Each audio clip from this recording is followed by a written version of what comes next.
I am finally finished it. Finally. Couldn't 100% it because this game's a fucking stupid as shit. But I finally finished it.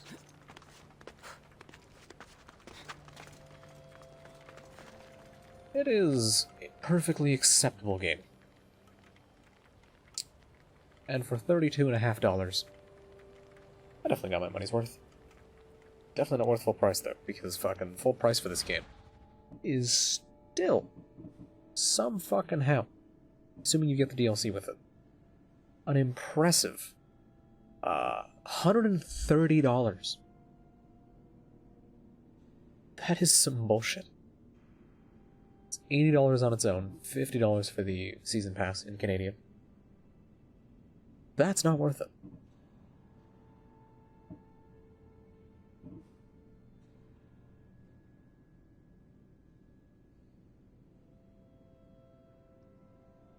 Huh. Right. Experience the action in a whole new light with Toby eye track. Wow. But yeah, no. The music is acceptable. I don't recall any of it. Sound design is okay. Gameplay. The locations are too checklisty for what it is, and there's almost no reason to do side. Well, you should do side quests, but the main quest and side quests are like the most you should do. The cult is interesting. I like the cult. But it has the bullshit problem of these cultists don't exist in the world. You can't find them naturally sometimes. The ones you can find, very good. Because, like, hey, this cultist is based in Athens. You can actually just find them in Athens. I've done that. I've accidentally killed cultists, and it's like, hey, look at that! I don't have to look for them now. Because I found them. Fucking... what else? Yeah, the characters, I like Cassandra, she's great. But the first DLC completely fucks her motivation. I'll explain that more when I talk about it. Story. It has the makings of a good story, but Ubisoft can't make cutscenes to save their fucking life. So amazingly jank. Like, just... the number of animations that I've seen just, like, twitch over, either because of, like, the animation resetting somehow, or some shit, completely breaks the immersion. Enemies are too spongy. You have to turn down the scaling for the game to make you feel at all powerful, and not just be a massive slog. It's fucking offensive.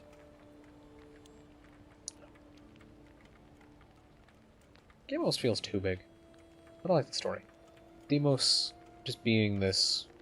I definitely agree with the idea that Cassandra is the better protagonist. Because Deimos being this big, strong man who's been told his entire life that he is so important.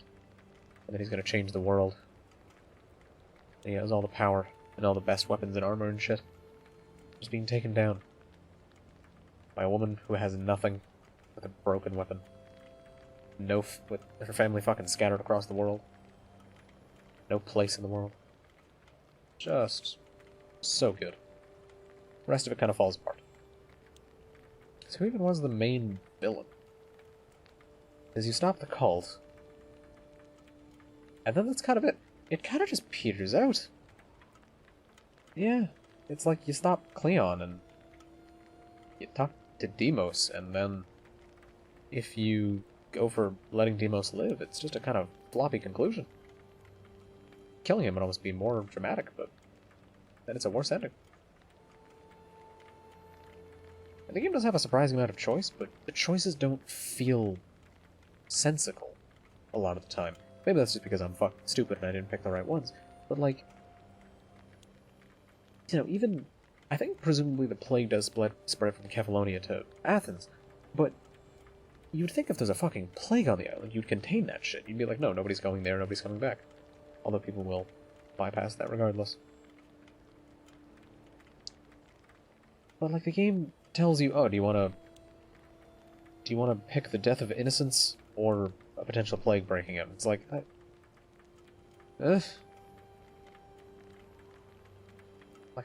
I guess it's a moral choice, but I don't know. This feels weird. Oh, the first DLC. Ugh. Hate it. Completely kills character motivation. Because suddenly you are... Actually, let me do a thing first.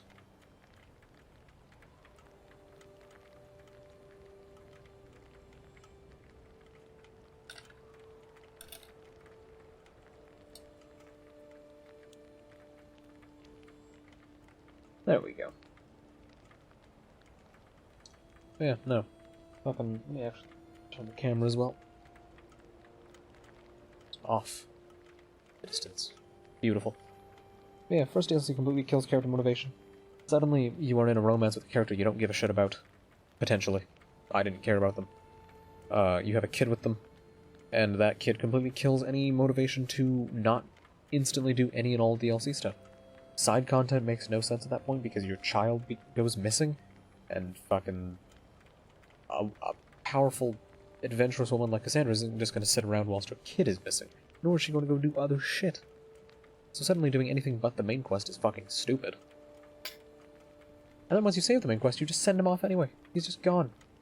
He goes and eventually leads to Aya being born, who I have mixed feelings about Aya as a character. Very, very weird character. It's far too into being convinced she's either a god or fucking just almost horny about killing. Very strange. Just feels weird to me. I don't know. Maybe it's just passion, but just strange. She always seemed to enjoy knowing that Bayek murdered people over their dead son a bit too much. Because Bayek had that passion, that vengeance. And then he just realized he was empty afterwards. He's just like, just gotta move on now.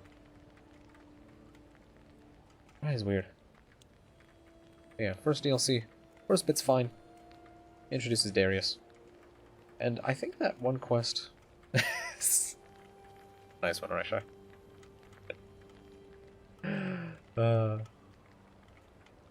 Wait, is that an actual line from Jimmy Neutron? I don't remember that show too well.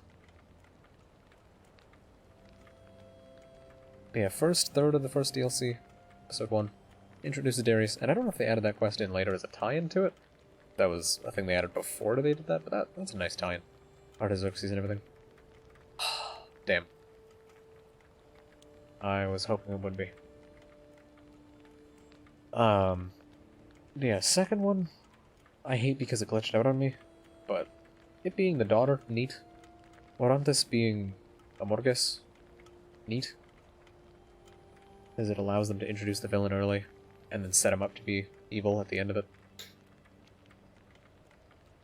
The kid thing is fucking stupid in the third one.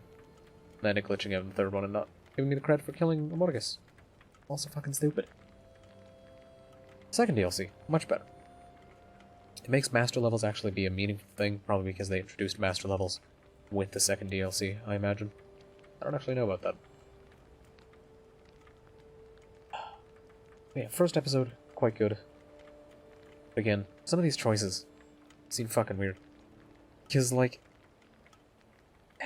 I think the problem with my problem with the moral choices in this game is they present them as moral choices, but then they give you a good or bad result. Like, they don't let you live with the morality of it. They're just like, you did wrong.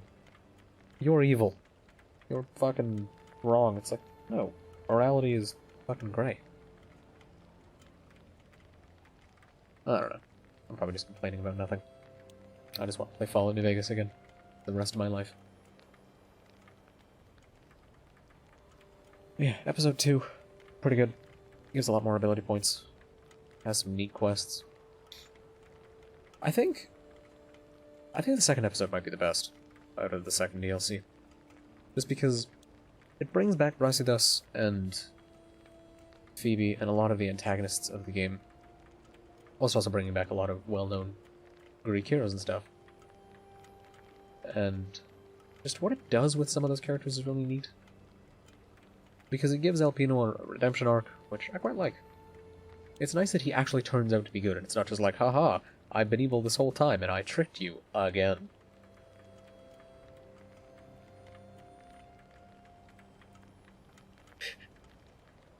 Yeah, but Raishe, you know, I may as well give critical thoughts, because then I can also explain why good games do good things well.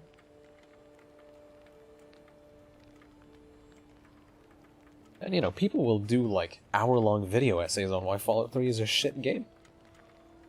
And Fallout 3 is the fucking party-sized bag of Cheetos of the Fallout series. I feel it's important to give critical thoughts on why something is bad, as well as why something may be good. Or why a bad thing is bad, and why a good thing is good. Try to see the good and bad in both. Like, the good in this game is that the fucking combat moves spice up the combat. Bad in it is that they're the only thing spice up the combat, and it's entirely reliant on it. And then it ties into a resource and cooldowns. And gives you ways to mediate both, but I don't know. Feels weird. What was I talking about? Oh yeah, second DLC is good, because you get to see Phoebe again. You get to see Cassandra's guilt over letting a child die actually manifested. She gets to have a bit of a happy moment where she's like, oh, I led her to happiness. I got her to Elysium. She's free now. She's in a better place. Brasidas. I'm actually okay with the ending I got from Brasidas, where he is tormented by his choices, but he also gets to live in paradise, just with a constant reminder. Because I don't like Brasidas. He's an asshole who was far too loyal to Sparta. Because I fucking hate Sparta, and I fucking hate Athens. I hate all these people. They're all terrible. Fuck them all. Let the world burn. Somebody get Julius Caesar on the phone. I've got a land to conquest and gods to steal. Yeah. But I said us far too proud, far too attached to Sparta. Not doing what he wants immediately just makes him hate you and be like, no, there was no cause to your actions. Because he didn't think he was wrong. He constantly thought that he was just right and all of his plans were perfect. So him getting what he believes is his hero's end, while simultaneously having a reminder that he's a fucking idiot. I'm okay with that end. If anything, the choices I picked for Brasidas, perfect. Perfectly aligned with what I wanted. Maybe this game's great after all, who knows? On the third DLC, you meet the Isu. You meet a lot of the Isu. And it kind of just makes me wonder why some of those beings were treated as gods. Why, if for every Poseidon and every Hades and every Persephone, there was not even a Hecate, but an Isu Foreman, an Isu fucking whatever the fuck. There were the sons of Poseidon. Why were any of them treated like gods? I guess it's just because of how powerful they are, but it almost muddies the Isu storyline for me. It cheapens it, it weakens it. But then again, you can't have a race of people if it's just the big hitters. Because, you know, how does the race... I mean, I guess they have extended lifespans? I don't know, it feels... Explaining the Isu takes away from it, I feel. It loses a bit of that magic. But they can't have a game that lasts, you know, 13 entries or whatever the fuck they're at, without at least diving into it a little bit, because then you're just spinning your wheels. Did I mention the combat in this game? Kinda did. Combat's weird. I hate that this game dives straight into the difficulty of we just made the enemies harder to kill. We didn't increase their attack speed, we didn't, you know, make it a more challenging experience. We just made it take longer. That's all they did. Origins playing on hard, it felt challenging, but it didn't feel lengthened. I still had ways to instantly kill people. I still had ways to have a fight end quickly. I still had ways to deal big damage. But enemies hit like trucks, so it was actually challenging. And Predator bows were fucking bullshit. And that light bow I got that gave me a ton of adrenaline, also bullshit. Carried my ass through so many fights.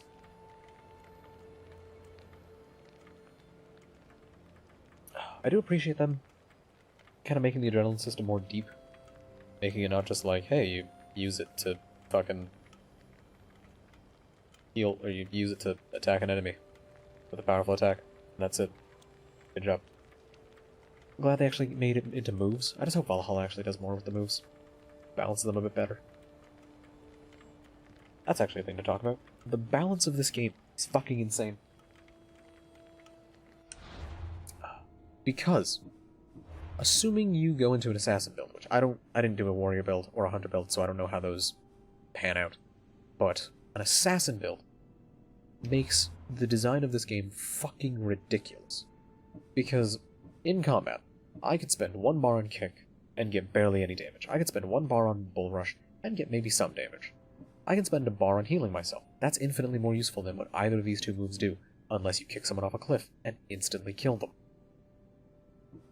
Shield break, kinda useful, but at the same time, just use another move. It's gonna bypass the shield anyway, and you'll probably hit them afterwards. This seems fucking useless, because, cool, it stuns the enemy. Or I can just kill them. Flaming attacks, I don't see a point in. Because all of this stuff takes a bar. This takes 3 bars, and doesn't do anywhere near the damage of assassin stuff, which I guess if you build for warrior, you can get some solid damage out of it, but feels weird. Fucking Battlecry of Ares? Amazing, because it's free. Battlecry of Ares is one of the best abilities in the game, simply because it's not tied to adrenaline. And I think this is my biggest problem. They tied certain moves to cooldown and adrenaline, when they also have other moves that are just cooldown. Why not make it so that the kick is just cooldown? Bull rush, just cooldown. Why have the adrenaline system? What is the point of this? It's supposed to get you more engaged in combat, but when you have a move that straight up just gives you more, I don't feel like there's a point. It just feels like you're waiting on cooldowns whilst you're sitting on infinite adrenaline, because that's what you're likely to have. So this move being free makes it fucking amazing. Ghost, or Shadow of Nyx, becoming free makes it usable. I don't use this move if it's not free. I used it a few times, and I had to, like, wait in grass. I had to wait. That's all this game does, is it makes you wait. Cooldowns are all it does.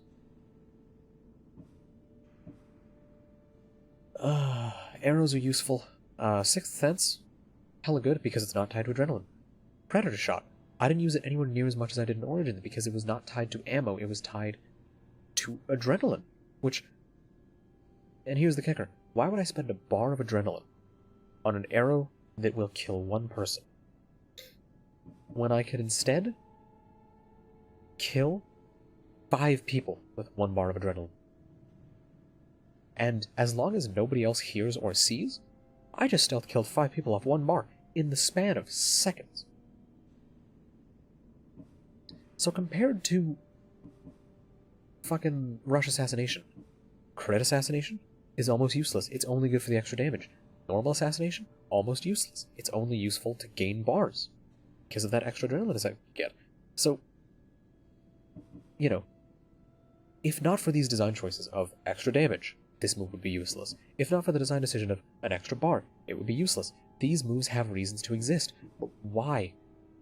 If assassin builds exist, and you can increase your damage by so much,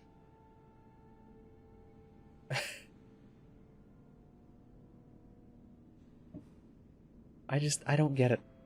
I don't get it. Like, Hero Strike is so amazingly good. Even if you don't go into hero damage, or into assassin damage, it's still good. Because, let me put on, where is 50% damage on contact with water? The fuck? Okay. Bonus to warrior damage. Bonus to, where is warrior damage? Check this shit. Decastes, and Decastes.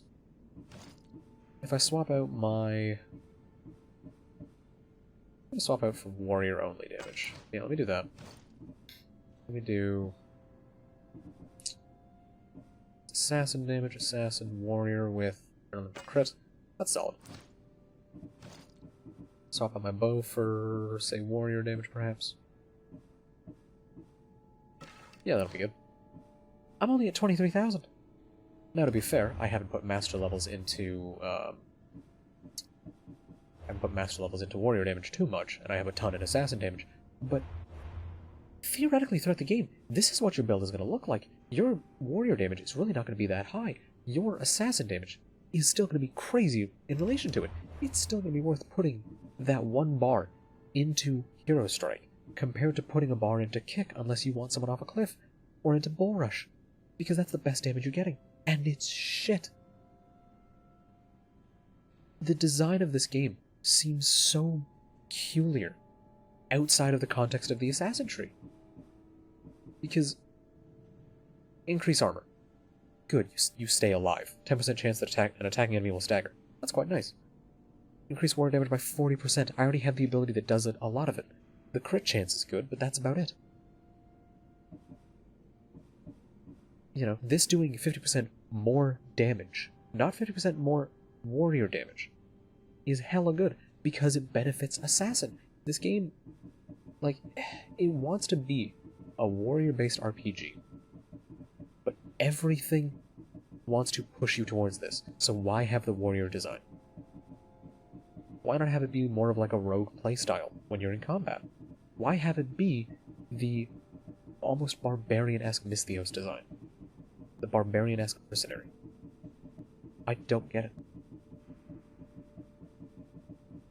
It just doesn't pan out. The combat suffers for it. Because if you play on anything other than normal, you are going to be going through a fucking slog. It just doesn't... It isn't fun. I don't know why anyone would do it. Because I tried to do it, and it was shit. And the mercenary system is cool, but the fact that they're all randomly generated, and the fact that if you fuck up once in a fort, everyone in that fort is going to come get you. There's going to be more dudes coming in as backup if there's a fucking... a brazier to be lit. And having the brazier be lit instantly gets you 2 mercenaries on you. Committing a murder gets you like a third of the bar to a mercenary. Killing the leader of a nation gets you like fucking 3 mercenaries on you. So if you get detected from killing the leader of a nation, you have 5 mercenaries on you. And unless you have gone full into warrior damage, and you're on like easy, you are not easily fighting your way out of that. It's going to be a pain in the ass, and it's not going to be fun. Lordy. So all in all, an enjoyable enough experience on a low difficulty that it can be enjoyed. It's the popcorn, or it's the fucking, like, I don't know. It is the snack food of video games. It's easy to eat a lot of it. It's easy to have, or it's easy to enjoy it. It's not good for you. It's not good. It can be fun. It is like the Fallout 3 of video games. It's fun. It's not good. It's enjoyable enough. I enjoyed enough of my time with it to have enjoyed playing it. I wish it were better. Which, you could say that about everything. Solid 7.5. Solid 7 to 8 out of 10. I don't like 0.5s. They're dumb. Why not just do out of 20 then? Solid 7 to 8 out of 10. I don't know which. I think 7. Yeah, solid 7. It's playable enough, but it's gonna be janky. The jank almost pushes it down to 6. Yeah, no, I was thinking about it and I was like, Like, I'd give... I should just one day, like, actually think about each game and put it on a scale out of 10. I mean, fuck's sake, I could just give each one a number out of 10. Like, oh, Black Flag is a 10, 2 is a 9, Brotherhood's an 8, Revelations is a 7, this game's a 4. Each game, or each number only gets 1 game. Man, no, I didn't enjoy this as much as Origins.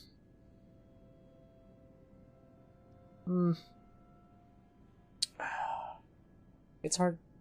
It's hard for me to say, because here's the thing. In my mind, like, a 10 out of 10 is a perfect game. There is nothing wrong with it at all. It's fundamentally flawless.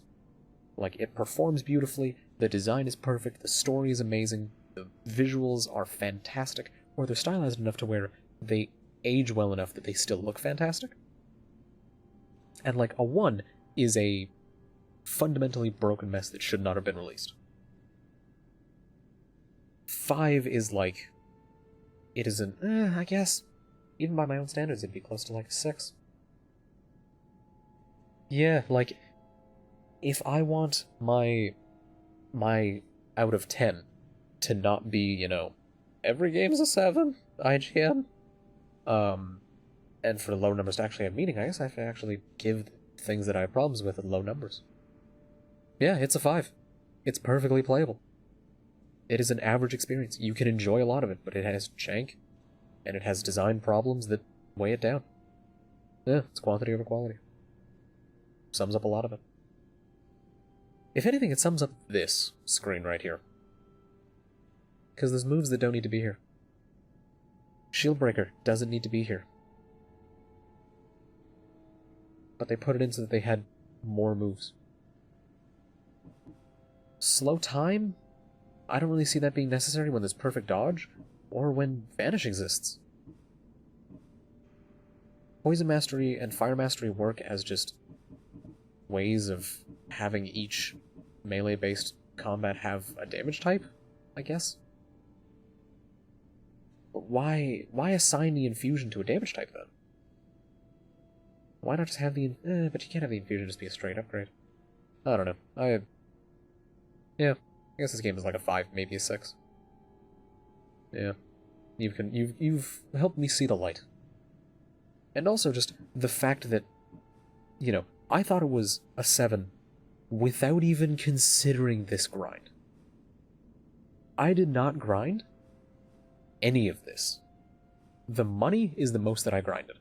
Because, you know, having a grind to do where you have to work towards earning, like, I don't know, the ability to upgrade your gear to your current level, or upgrade the ship at all. Having one thing that's tied to is fine to me. Because that means, you know, you work towards it throughout the course of the game. I cheated for this stuff. I'm not fucking grinding this shit, are you fucking crazy? When the final upgrades cost 262,000 drachmi, and like 10,000 wood, 9,000 wood, fucking 9,000 wood, 10,000 leather, 5,000 wood, 6,000 wood, 7,000 leather. I'm not grinding that. Because all of these come insanely slowly, and I'm not riding around the overworld getting 20 at a time. Fuck that. So yeah, 5 out of 10. 5 out of 10. I'd give Origins like a 7 or an 8? Yeah, the jank holds Origins back enough that I'd say it's like a 7 or an 8. I'm gonna say 7. I don't know what game would be a 10 out of 10 for me, but, like, because Dark Souls 1, not a 10 out of 10. Dark Souls 2, not a 10 out of 10. Kingdom Hearts 2, not a 10 out of 10? I guess it's a question of, do I think KH2 story is good enough if it's a 10 out of 10? Yeah, I don't know. Well, I mean, that's the nice thing about discussion. You get to... You can test your ideas against another person's logic to see if they stand up to logic on its own. It doesn't need to be, you know... It doesn't need to be with an expert for ideas to fail on their own. Yeah, this is a perfectly average game. I would not... Actually, yeah, perfectly average. I would not recommend this before I'd recommend something else. If somebody wanted a game like this, I don't know. Theoretically, I could recommend Skyrim to a person before I recommend this. Because that at least doesn't have checklist bullshit. That at least if you want to explore a place, you're staring at a quest objective rather than staring at a list of things to do.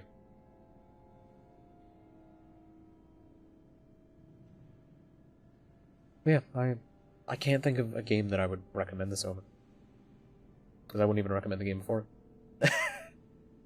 I think I was too stuck in the mindset of, like, you know, of all game, like, the game plays, ergo it's already like a 5 out of 10 minimum, and then everything it does adds on top of that to make it an 8, rather than, you know, it's playable.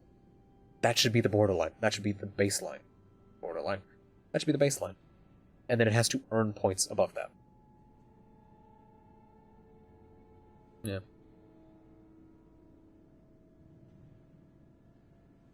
And especially when, like, Origin's second DLC was so big in scope. it was like a third of the main game. This DLC just starts shoving shit down your throat. That's a problem. I think curving a 10 scale is fucking insane. Yeah, like, did your game get a 2? Fucking how? Did you design it for more than 10 minutes? Like, it's insane. A game functions and suddenly it's already a 6. It's already a 7. Yeah. I'm glad you fucking helped me see the light, because I prefer to think about games without a curved scale. And then I just immediately went to a curved scale. It was some bullshit. Yeah. We may as well just rank them out of 3. Is the game perfectly playable? It's a 2. Is it good? It's a 3. Is it shit? It's a 1. Modern gaming, you may as well just be that. Because what games get a 10? Ocarina of Time? Maybe Breath of the Wild, because people don't like admitting that game has faults? Yeah, it's fucking weird. Like, hold on, I want to find a game that IGN gave a 4 to. IGN 4. Has IGN given a 4 to a game? IGN game review 4 score. This is gonna be impossible to find.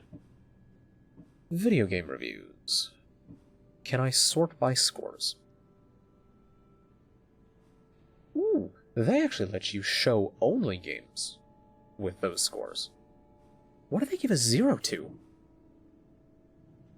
The Walking Dead Michonne, or however you pronounce that name. Action Girls Racing, that game deserves a 0. Looney Tunes Zany Race, never heard of it. Extreme Paintball. Olympic Hockey Nagano 98. They have given 5 games a 0. And I don't know what drugs Callie played to smoking, because from what I've heard, the Walking Dead series is fantastic, and Michonne... I've actually not heard anything about Michonne, but it's not a 0. The storytelling is probably just as good. The gameplay is the same. Maybe they just didn't like it. But 5 games got a 0 to a 0.9, which decimal scores. Fuck, it's meaningless. What got a 1? Rugby World Cup 2015, Self-Defense Training Camp, Step Up, which was a WiiWare game. Yeah, Telltale's The Walking Dead. It was a DLC for one of them, I think? Or it was like a little side story thing.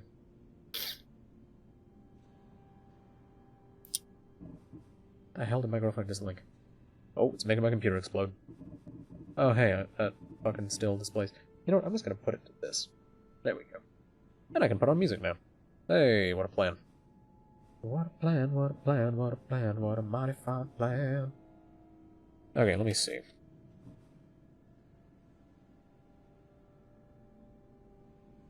Yeah, like... if it's not even average... Sorry, you're not permitted to view these materials at this time. I can't even look at the store page for this. What the fuck? Hold on, let me... Steam Walking Dead Michonne.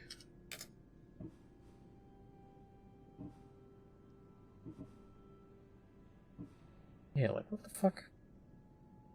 It's just a... Yeah, it's a miniseries stars the iconic blade-wielding character from Robert Kirkman's best-selling comics. It has an 83% on Steam. I don't know what bad IGN writer is smoking.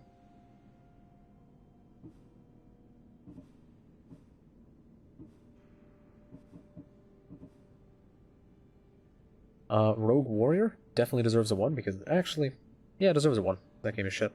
Mega Man 2 iPhone. Do not buy this game. The Tale of Despero.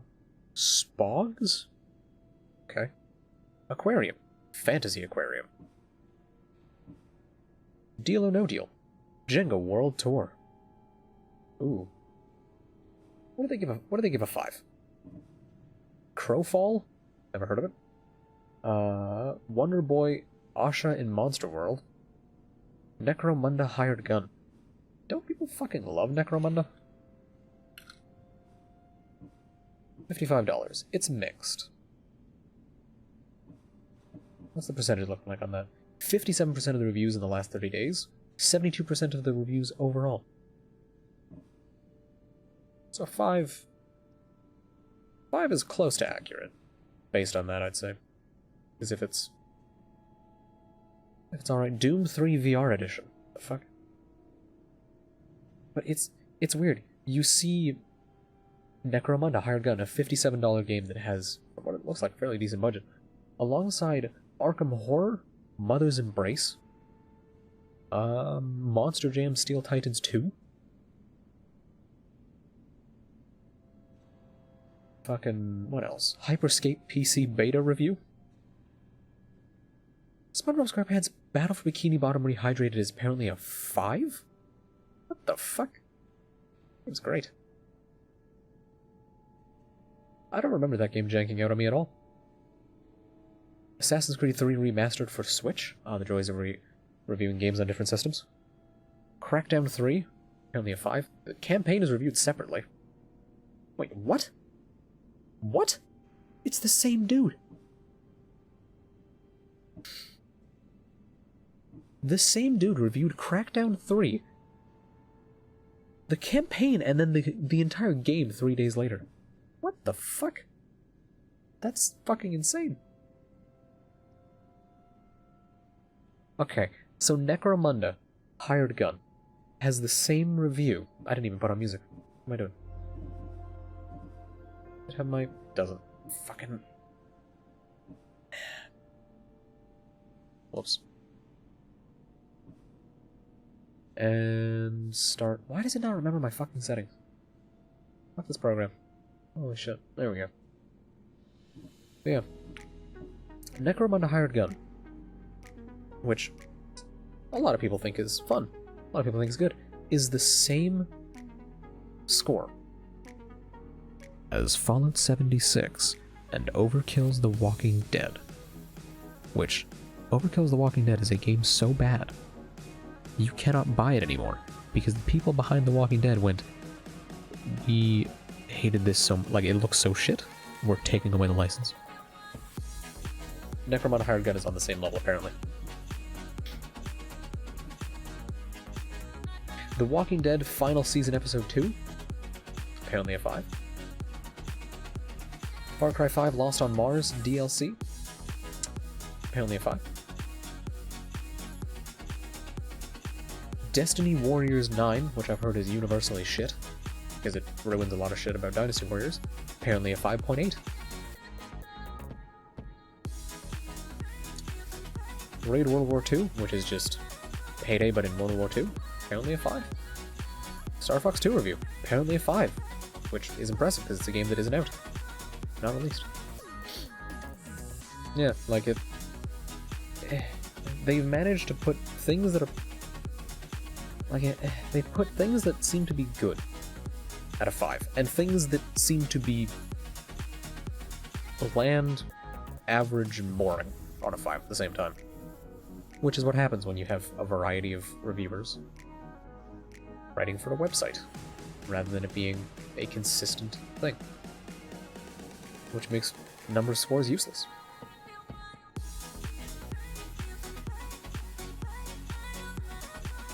Yeah.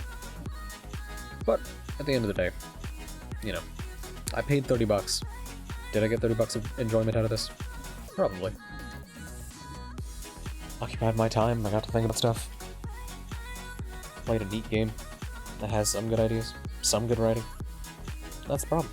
It only has some good ideas, some good writing. I'd rather have spent this time playing Persona 5 again. I think that's the crazy thing. Oh yeah, yeah, yeah. But I think the problem is more that, like, if you look at game reviews and game journalists as a whole, it's a joke. And the same can be said for most things. You know, you find a good one. You find somebody whose opinions align with your own, and whose thoughts make sense to you. Then you might have something. But just looking at a game review and being like, oh, it's a 7. Skip. Fuck that. That's pointless. But yeah. Finally finished it. But yeah, I'd rather have... If Persona 5 Royal came out on PC, I'd have happily spent twice as much on it as I spent on Odyssey. And I'd have enjoyed it the same amount of time. More.